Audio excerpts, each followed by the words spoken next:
one of these. 948cc. What's this? This is a V8 3.5 litre twin turbo. It's approximately 350, 400 horsepower.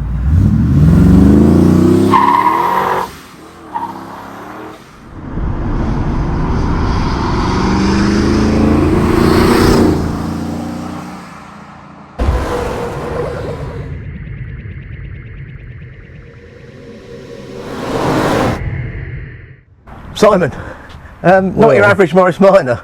No, not quite standard, this one. No, I had one of these. 948cc. What's this? This is a V8 3.5 litre twin turbo. Oh, you needed a couple of turbos on the 3.5 litre. There are a couple of McLaren MP12 turbos on there. McLaren turbos? Yeah. Right, on a Rover 3.5 litre V8. Yeah, so it's approximately 350, 400 horsepower, conservative, but it's built to, you know, be reliable is the main thing, so it doesn't break all the time. So it's been and it doesn't, reliable does for it? 30 years so far.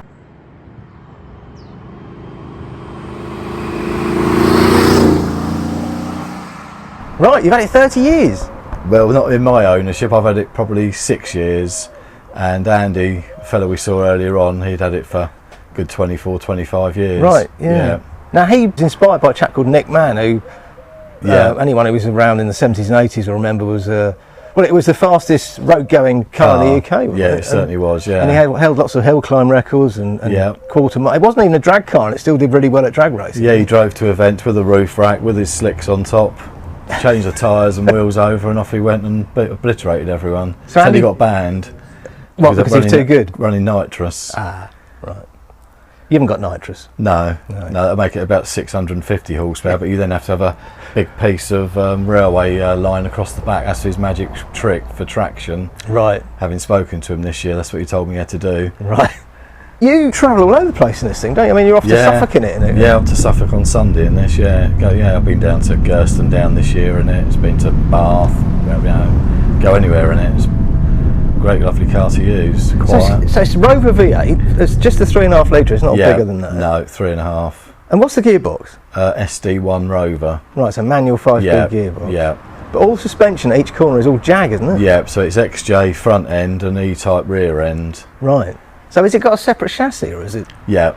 Yeah, Andy built a separate chassis based on a Cobra chassis. Right, that makes sense. Went down and saw a company that were doing Cobra replicas and basically made some measurements and some calculations and built his own chassis and mounted everything off that.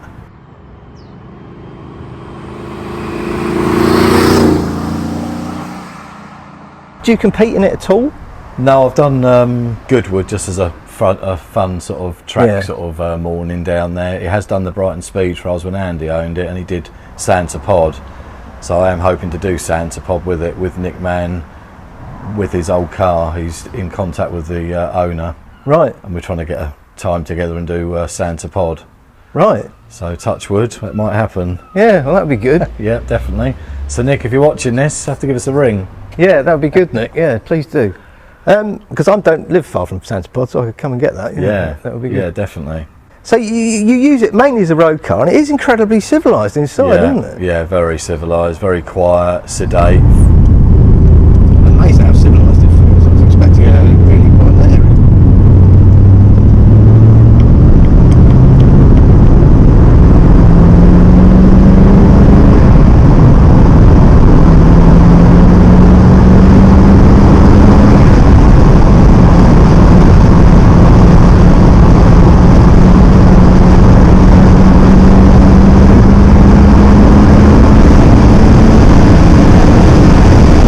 The exhaust's very quiet as well. Why is it so? I mean, I know turbos eat a lot of sound, but Yeah, well, Andy's silencer. got a massive silencer underneath, homemade silencer that really works well. And again, that mimics Nick Mann's original car, doesn't it? Because his car's very quiet. Yeah. Obviously, having to get through noise testing and stuff, it can't be too leery, and I'd rather it was nice and sedate and understated.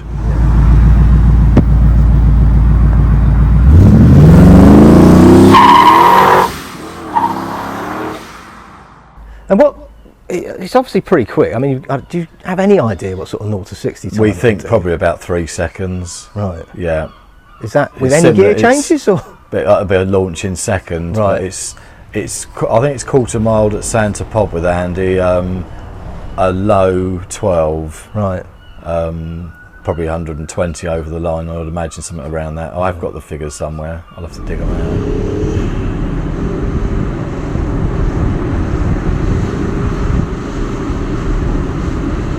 So, what's stopping it?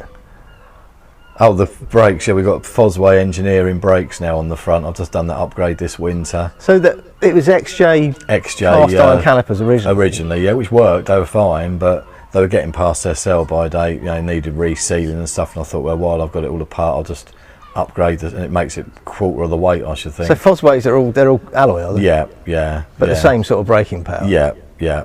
They're a lot smaller, a lot neater. They work better. They're much. I put a new servo on at the same time as doing it, and the rear brakes, I had all the rear calipers rebuilt with stainless pistons and stuff as well. Right. With a bleed kit that goes off the side of the car, so you can actually bleed it, because these E-type rear ends are notorious for trying to bleed the brakes. Well, they're inboard brakes, aren't they?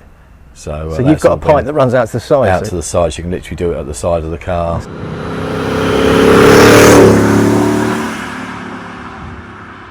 So when you got the car, was it pretty much like this? What have you done to apart it? from the interior, it had no interior, so there was no carpets, there was no headlining, no sun visors. The bonnet, because it's been it was fiberglass, but it was just all the normal, just the finish at the back. So I've just painted that just to blend it in a bit, and the same with the back end. Right. I made up some bits on the back, some mesh across the back, so you can't see straight into the boot area where the fans are. Right. For the rad.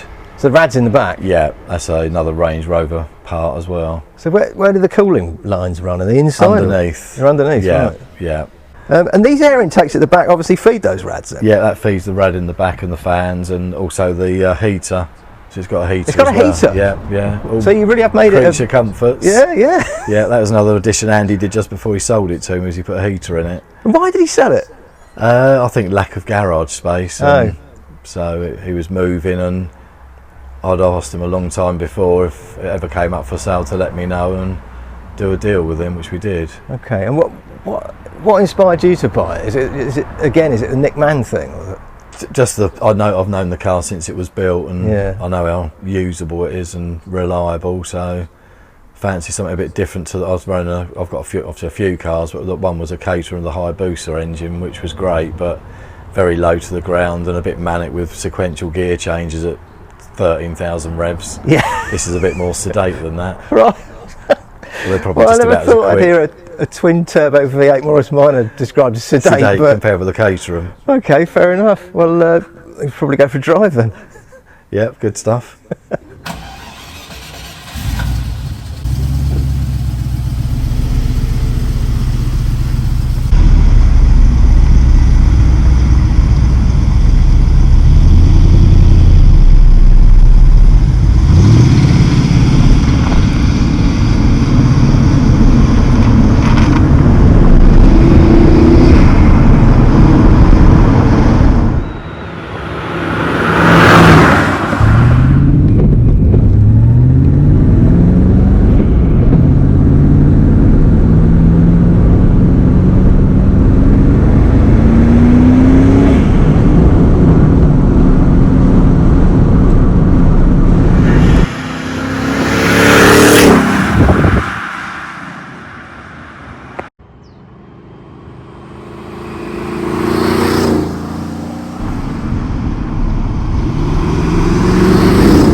Thanks very much to Simon for showing us his fantastic Morris Minor.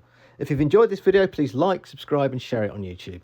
And if you'd like to avoid all the adverts you see on YouTube, please consider becoming a Patreon member. It's only $5 a month. You get ad-free videos, early access, and also special extra features that you don't see anywhere else.